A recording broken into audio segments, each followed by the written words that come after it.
Hello and welcome back. Today we've got the performance efficiency pillar of the Well-Architected Framework.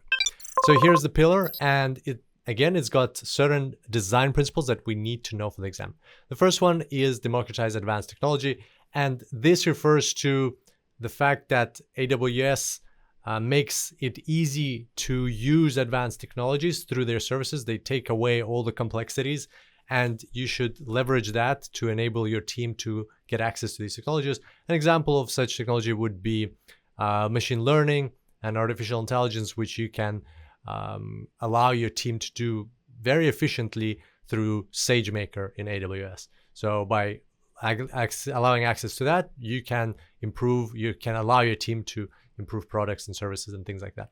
Go global in minutes. So this one refers to building your infrastructure in such a way that you should be able to make your application or your whatever you're creating global within a few clicks and within minutes. So if you're not able to do that, then you are doing something wrong about how you're creating your infrastructure, and you need to revisit that, because a good infrastructure should be able to be made global very quickly.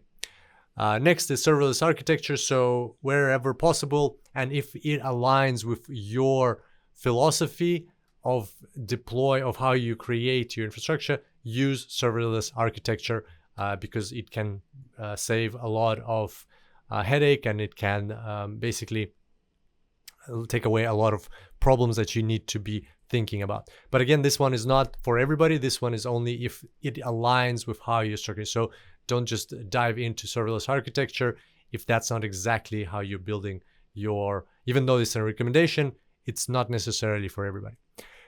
Next one is experiment. So make sure to remember to experiment with different AWS services and different ways to create your architecture to find maybe even better solutions to what you're doing. And mechanical sympathy, even though it sounds complex, it's actually a very simple principle of using the right tool for the right job. So make sure to be aware of the AWS services that are out there, and make sure that there's no roadblocks within your organization that for political reasons or other are not letting people use the right tools for the right jobs that they need to be doing, or the right jobs that need to be done within your architecture. So there you go. That's the performance efficiency pillar and the design principles we need to be aware of. Here's a quick summary of what we discussed. I look forward to seeing you back here next time. And until then, enjoy the cloud.